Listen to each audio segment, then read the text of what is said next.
One of the learners I had last year, a guy from Cork, he's been milking all his life, and he rang me and he said, I can't believe how much more information I got, and he was delighted. So yes, it does. Helps the ball around. You know, you learn something new, as Attracta mentioned all the way along there, all the different, you mentioned yourself, Stuart, all the different things you'd learn. And, you know, heaven forfend you'd learn something new, but also it reinforces what you know and it gives you that extra confidence. Hello, I'm Stuart Childs and you're welcome to the Dairy Edge, the Teagasc Dairy Podcast. We're bringing you the latest information, insights and opinion to improve dairy farm performance. FRS Training are commencing their best practice in milking courses in the next few weeks. So today I'm joined by Attracta Dooley of FRS Training and Chloe Walsh, a secondary school teacher who also farms with her husband Pat outside Durrow in County Laois, who completed the course in 2023. I started by asking Attracta to give a bit of background to the course. FRS Training, in conjunction with the Department of Agriculture, Animal Health Ireland and Teagasc, roll out this course. It's a 2-day course with 2 assessments to follow on after they complete the 2-day training course. So day 1 consists of training in the classroom, and then in the afternoon they're provided practical demonstration in a parlour provided by FRS Training. Then day 2 is similar, and on day 2 they actually are introduced to a Teagasc advisor who does the classroom part, and then another practical demonstration in the afternoon. Following on from that, 2 weeks later, they would attend a written exam in the training venue. We actually are very fortunate to have excellent venues in Ballyhaise, Pallaskenry, the Monastery in Roscrea, and Moore Park. So the great facilities there. And then following on from that, then approximately 6 weeks later, each learner will be sent in advance the protocol for the practical demonstration and what will be asked. It includes an oral exam as well, and that takes approximately 2 hours. And that's the 4 parts to the course, really. Okay, so just in relation to the actual theoretical part, so obviously the second half of both days of the actual course itself involves being in the parlour, and that's probably where people are going to be most comfortable. But the theoretical stuff, what kind of topics are people covering in that area? Yeah, and the objectives of the course would be to equip the learners with skills and knowledge and to be competent to manage the milking process in a manner that integrates efficient milking routines and top quality milk, food safety, dairy herd health and dairy cow welfare. Okay, so I suppose the question I'll ask you, Attracta, is there's a prerequisite of 100 hours of training, 100 hours of actual milking experience in advance of going onto the course. So is there not a challenge that people are going to say, well, sure, I actually have experience milking here, so why do I need to do this course? So sell it to us. Well, if they do this course, it's a QQI level 6. When you take it, your Leaving Cert is QQI is level 5. So there's a lot in the content. There's a lot of hints and tips and a lot of knowledge and expert advice that they would get from both the trainer and the Teagasc advisor. We've had great feedback, especially in 2023 from this course, and a lot of them felt so much more confident with the knowledge that they learned. Plus, they're guaranteed work because when they go to a dairy farmer and say, oh, I have the best practice in milking course level 6, as you said, they were already milking, but this just brings it up another level. And it also, it's assuring the dairy farmer that, you know, the girls or boys that come on board to help them, be it farm relief or part-time, that they know what they're talking about and can help in the overall management of an efficient parlour. I suppose what I'd see with it, Attracta, is actually that the course is probably training you to deal with problems that you mightn't have ever come across in the experience that you might be getting. So you might be going onto a farm and milking the cows, and the farmer themselves might be actually there with you a good few times and so forth. So if something goes wrong, they deal with the problem. But there's a lot of learning in the theoretical part, and then obviously the excellent practical piece as well around kind of the parlour management and the operating of the parlour and how the parlour works itself. And we'll say if something goes wrong, how to deal with that, I suppose. And that's probably a big advantage for people to have that. And that's probably where the confidence is coming from, I'd imagine, as well, is it? Yes, totally, totally. As I said, the reviews and the feedback we got last year, testimonials, just so confident going into a parlour and helping the dairy manager. One of the learners I had last year, a guy from Cork, he's been milking all his life, and he rang me and he said, I can't believe how much more information I got, and he was delighted. So yes, it does. Helps the ball around. Okay, so I suppose it's as you said, it's a very useful tool for people to have, to say that they have that qualification. As I was saying to you, Chloe, there earlier, I milked for many summers in the farm relief as a young person. Like, I think it's a great option for people, great summer job to have in terms of earning money. And you have a lot of flexibility with it as well. So it's very useful for people. People that haven't milked before, what's the situation with them? Attracta, can they get maybe, depending on where they are, obviously the courses are running over the next 2 months or so, so people might be able to get the experience in advance of the course that's nearest to them in some cases. Yeah, so it's not a how to start milking course, because they do require some experience, and we've based it at 100 hours experience, so that they know when they're comfortable, when they go in, first and foremost, that they're comfortable in a parlour, they're comfortable working with the animals. But I find from managing this course, the enthusiasm coming from anybody that inquires. And, like that, I'd be told, I have a young fella, he's helping a neighbour down the road, and, I want to get him certified. And I suppose that's where it comes from, the enthusiasm. They all read the requirements, and if it's very few, or if a person hasn't got the 100 hours, we tell them, look, we run them, we run them in the summer months, we run them in the autumn as well, so go and get your experience and come back to us, and that's what happens. Okay, very good. So Chloe, we'll bring you in at this point. You're also teaching, so why did you decide to go and do a milking course? I thought it'd nearly be the way you'd be trying to avoid being in the parlour if you could, rather than getting stuck in. Yeah. Well, look, I'm never going to shy away from a challenge myself, personally. But look, I decided to do the course because I was milking part-time on the farm, and I suppose being an educator, I am teaching. I like to have something to back up what I'm doing as well, and I like to make sure that I'm doing things right. And as it says on the tin, as the bronze seal says, it's best practice in milking. So when this course was brought to my attention, I thought it the best opportunity for me to make sure that the techniques that I had, the learning that I had, the experience that I had was the best that it could be, and that I was sharpened up. So that's why I chose to do it. And just with regards to doing it, you learn something new, as Attracta has mentioned all the way along there, all the different, you mentioned yourself, Stuart, all the different things you'd learn. And, heaven forfend you'd learn something new, but also it reinforces what you know, and it gives you that extra confidence to go into the milking parlour and to take, I suppose, ownership, or take control, or to drive it on further in whatever way, shape or form, or to do it on your own, or whatever, or to provide further training. I've trained in other staff now coming on board with us since, and it's because I've had that backing from this course that it's given me the confidence to do that. So that's why, just back up what I know on paper.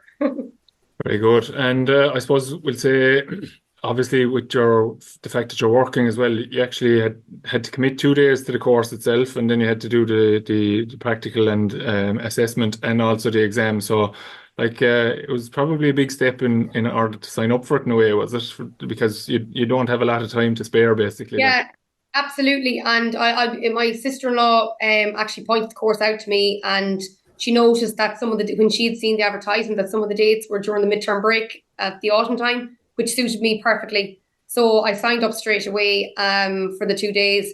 And now with regards to work, I had to speak to management in school, obviously, to get the time off to go and do the exam, etc., which was okay. And then again, with regards to the milking parlour assessment itself, I'm lucky enough in the sense that I finish at 5:30 on a Friday. So when the guy was, sending dates as to when would suit, I had the options of Friday afternoon or Saturday or Sunday or whatever to give him. So I had the option of 5 full milkings that I could offer him, and see what worked with his calendar. So it's flexible in that sense. So you have to commit, but it's, especially with the parlour, it's the date that's chosen can be flexible. I hope that's okay to say as well, and point out, I think it's important. Yeah. It's not a set date in the milking parlour either. It's very much flexible to suit you as well. Okay, so and would you maybe, you obviously had been milking before you went on the course. So were there any things that really stood out to you that you said, "Jeepers, I didn't know I was doing that the wrong way or the right way, or what, or I know now that I definitely was doing that the right way," or what were the big things that really stood out from you?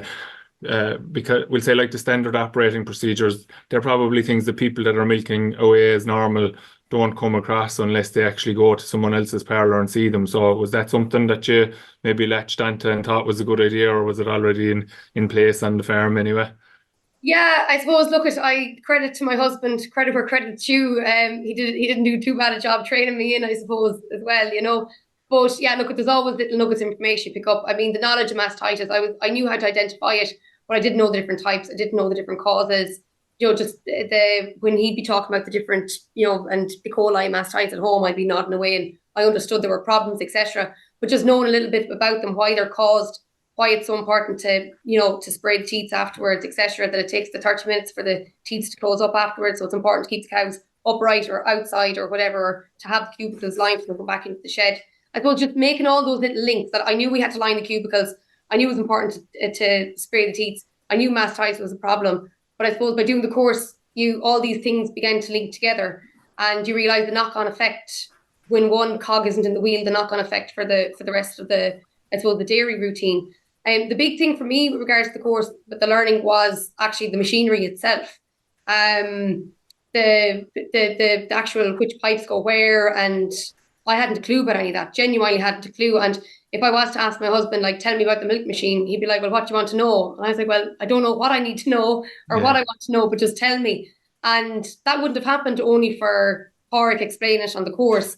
And I suppose the diagram going through all the different systems. So then that, I suppose, enabled the conversation at home. I knew what I wanted to learn about. So then he was able to then explain the different things to me and show them in our own parlour. But he himself grew up with it. So it was common knowledge to him. And he's like, sure, what do you need to know at home? But by doing the course, that was a huge thing for me, was actually understanding the actual machine itself.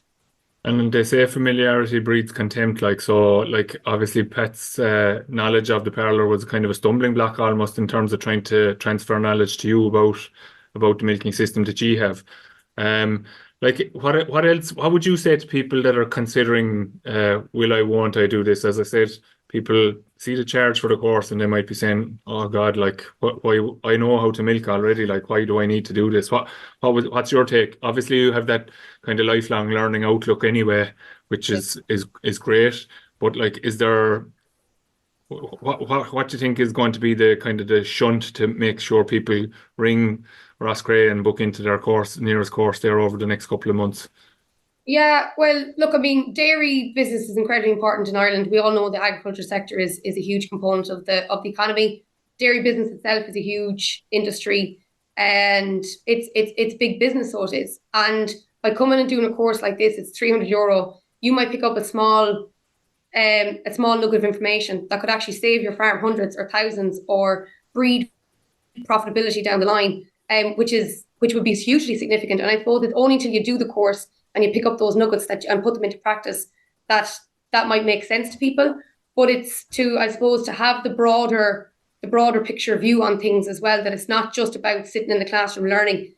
This is knowledge that you're going to apply to your everyday life. This is knowledge that you're going to apply to your lifestyle, to your work, to your business, and to grow your business and to make it as efficient and as effective and as profitable at the end of the day as possible. So I'd highly encourage it. And again, it's all those little things are the things that actually could be massively important going forward with regards to making money going forward and to making sure that it's as productive as possible. Yeah, very good. So, Attracta, I suppose I was saying it to you both there a few minutes ago or earlier before we started. Like, I think I've milked in something like 49 different parlours in my time during as a teenager and into my 20s actually, while I was still in college. I would have milked cows very regularly for a couple of people in particular, but as I said, milked in a lot of different parlours. Like, I think it's a fantastic summer job. Like, what kind of level of demand have ye? Maybe it's not a fair question for you now, you're in the training side maybe, but what kind of level of demand do you see for milkers? Like I see a lot of people around here locally that constantly say that they can't get people. I come across other people saying that they don't ask in the right places and so forth. But there doesn't seem to be the availability of skilled milkers that were there maybe when I was there. There was a lot of lads working in the relief when I was working in it. Um, like I think it's a great summer job especially for people off of finished from secondary school. Obviously the car is probably handy from the point of view of moving around, but maybe if you're close to somebody down the road and you can cycle down, well sure, that'll work too. What kind of level of demand is out there for people that will have this ability to walk in, say, I have a QQI certain milking and I'm able to milk your cows if you want me to milk them? Like, I work in FRS Training, so part of FRS Networks is the farm relief services, and there's offices based all over the country, and any young person walking into their offices saying, I have the QQI Best Practice in milking course behind me, there's any amount of work out there, and it's a great opportunity. I've had a lot of students. Had 17 students on it between it, TY students last year. Those guys were guaranteed a part-time job, and they were delighted. As I said, last 2023 was a very successful year. The feedback was just excellent. I have not heard of anyone not getting a job. That hasn't come back to me. So Okay. it's been very successful for them, and it's great. Like, not everybody is for the hospitality sector or whatever, so it's great for them. Well, I just think it's the flexibility that milking offers people. Like, I mean, if you're going away for the weekend yourself or whatever, going away with your friends or doing something, you're not available to milk that weekend. You don't have to milk every weekend. And I think there can be a perception that maybe it's Yeah. all weekends only. But in the summertime, people will quite often be happy enough to take evening milkings off, maybe to go do some other work, maybe to go do something for themselves, go with their children doing something, and they're only crying out for people to actually milk cows. And that they can basically leave it's quite a large responsibility to take on. You are dealing with, if you take the average cow herd, you're talking about somewhere between 150 and 200,000 euros worth of animals that being left in your care effectively. So it is an important job, but we'll say there's probably not enough people thinking about it, and I suppose it's important that people know that there's training there for them to upskill themselves. I suppose, Chloe, then that sometimes can be a bit of a stumbling block in that there's the parlour, milk the cows because you've milked somewhere else before. You should know how to do it, kind of type. What kind of level of, you mentioned it earlier that you've, because of having done the course, you find it easier maybe to kind of coach people on how to milk in your parlour? Yeah, absolutely. So we have a guy come on board since November, and we had a student from Washford and Kildalton in for the springtime, which was great. And I suppose the fact that I had that extra confidence, having done the course, that took pressure off Pat having to train them in as well when they came on board. So I still went out in the mornings, etc., showed them around the farm, did the milking routines with them, showed them the student we had in during the springtime there as well, the calf care, and the calf routine, etc. So me being able to do that, me having the extra confidence to do that, really just supported Pat in his role, that he could focus on other things. He could focus on the grassland management, and as it now it's coming into AI season, etc. So that took huge pressure off him. And again, coming from me, I'm used to, I suppose, dealing with training people into certain things, etc. So I suppose that's something I brought my skill set in training and in educating to the farm as well. So again, a little boost for myself there as well. And I suppose, Attracta, just ask you one last question. Do you think it's valuable for farmers that are milking away already down through down through the generations potentially to do this? From what Chloe has said there, so they have people maybe coming in, and there might quite often I see farmers get frustrated in that the person that came in didn't do it this way or didn't do it that way. But have they actually been told that you want them to do it this way or do it that way? And maybe, like Chloe said there, she didn't understand how the milking machine worked. She knew how to milk, but she didn't know how the milking machine worked. And there's kind of little quirks and little bits of differences between parlours and farms and so forth as well. So is it beneficial to people from the point of view of learning how to even talk about what the machine that they're using and the way they milk their cows, to try to convey that information to people as well as what they might learn from doing the course? I suppose I can just go back on what the learners would have told me, and they when they finish the course, they fill out an evaluation form. And I remember distinctly one guy saying it was great to see how another parlour operates. And as I said, the age span for the course was 16, right up to 69 last year. Whoa. And a lot of those were milking all their lives. Really positive feedback. But the main thing was, and I can't say it enough, as how much they learned and picked up on everyone picked up on, as Chloe said, about the mastitis, or another guy picked up on the hygiene of the parlour, or another one was the care of the cow, walking them out and how important that is. So yeah, they pick up loads. Again, I put it down to Pádraig O'Connor and there's Pádraig Constein and Sean Cronin is our trainer and assessor, and they're just brilliant with their imparting of their knowledge, so that the guys go away with so much more information. We give a lot of support, as Chloe knows. Each learner, before they attend the course, get milking videos that FRS Training had created. They also get Animal Health Ireland have this fantastic link. I'm sure Chloe will refer to it every now and again, with a lot of information on it. And so we get them really prepared before they come on the course, because it is a short 2 days, but there is an awful lot of information. Very good. So I suppose we better finish up. And we haven't given her the dates of actually when the courses are on. So as you said, they'll be on during the course of the year, but there's a bunch of them happening over the next 2 months, starting the week after next in Pallaskenry, and I think is it the 22nd and 23rd of May for the first one? So that's taking place on 22nd and 23rd of May in Pallaskenry Agricultural College. We then move on up to Cavan, up to Ballyhaise Agricultural College, and that's on the 28th and 29th of May. I should say there's few places left on Pallaskenry. It's been filling up very quickly. There's been great interest in it this year, which is fantastic. And then we move to Roscrea on the 12th and 13th of June. The training takes place in FRS Training in Derryville, and the practical takes place out in the Monastery Dairy Farm. And then we move on to Moore Park on the 26th and 27th of June as well in Fermoy. So I suppose if people are interested in Attracta, how do they get more information about the course, and will they book onto it, obviously? Yeah, they could go on to frstraining.com, and they can go into the agriculture section and they'll see milking courses, and there's a form there, book now, and they can pick up their dates and the venues that they want to choose, or they can contact us directly. They can ring FRS Training or contact myself. My details are also there. So we've done a huge advertisement campaign and on social media. And again, thanks to Chloe, she's been great. She had a great testimonial for us about the course. And so that's been very successful as well.